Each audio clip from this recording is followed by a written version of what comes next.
তুমি কি বাবা সরিচ্ছে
দুলা হ্যাঁ বিয়ের বয়স হয়ে গেছে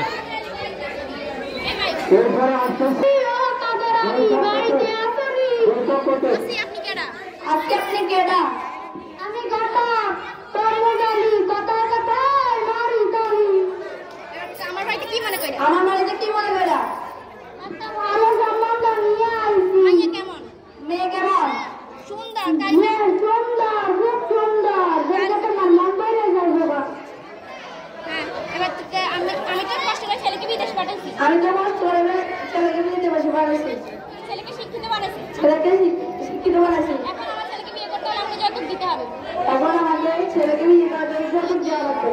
কত টাকা তুই কত টাকা? কত টাকা?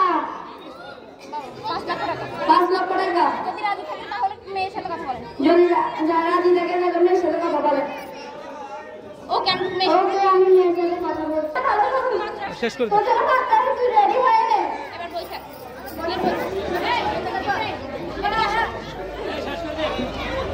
না শেষ করে দেন অনেকদিন হয়ে গেছে চুমকি স্কুলে আসে না। চল আমরা একটু রেখে আসি। চুমকি স্কুলে যাচ্ছিস না কেন? আমার বিয়ে ঠিক করেছে মনে হয় পড়ালেখা হবে।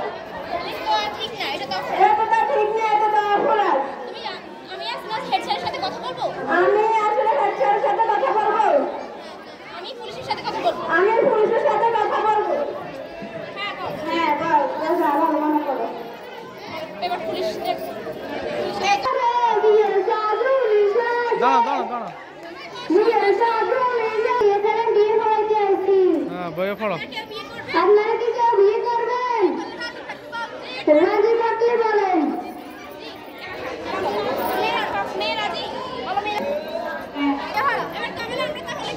আমরা তাহলে এদের বিয়েটা শুরু করি। 5 লাখ টাকা লিখতে বলো। ওকে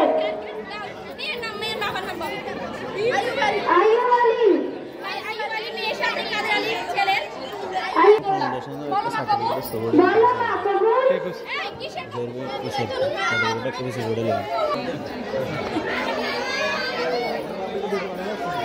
কি হচ্ছে এখানে ম্যাজিস্ট্রেট চলে আসছে। হ্যাঁ, আমি জানি না। এই এখানে বিয়ে হচ্ছে কেন? ছেলে বাবা মাকে, মেয়ের বাবা মাকে। এই তো এখানে আপনারা কি করতেছেন? আপনারা জানেন না বাল্য বিবাহ যে নিষেধ? আপনারা জানেন না বাল্য বিবাহ আইনত দণ্ডনীয় অপরাধ? তাহলে কেন এত ছোট ছোট মেয়েদেরকে বিয়ে দিচ্ছেন? আমি কি রাজি? না। তাহলে বিয়ে কেন হচ্ছে? এখানে মেয়ের মত নেই, ছেলের মত আছে। তুমি এত ছোট বয়সে কেন বিয়ে করতেছো? তুমি জানো না বাল্য বিবাহ করা ঠিক না? তুমি জানো না বাল্য বিবাহ অপরাধ?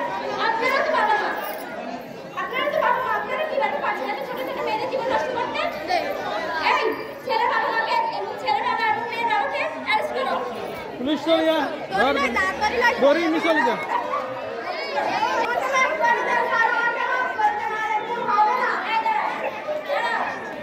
বাল্য বিবাহ এখানেই শেষ। এখন অংশগ্রহণ করবে তাহলে তার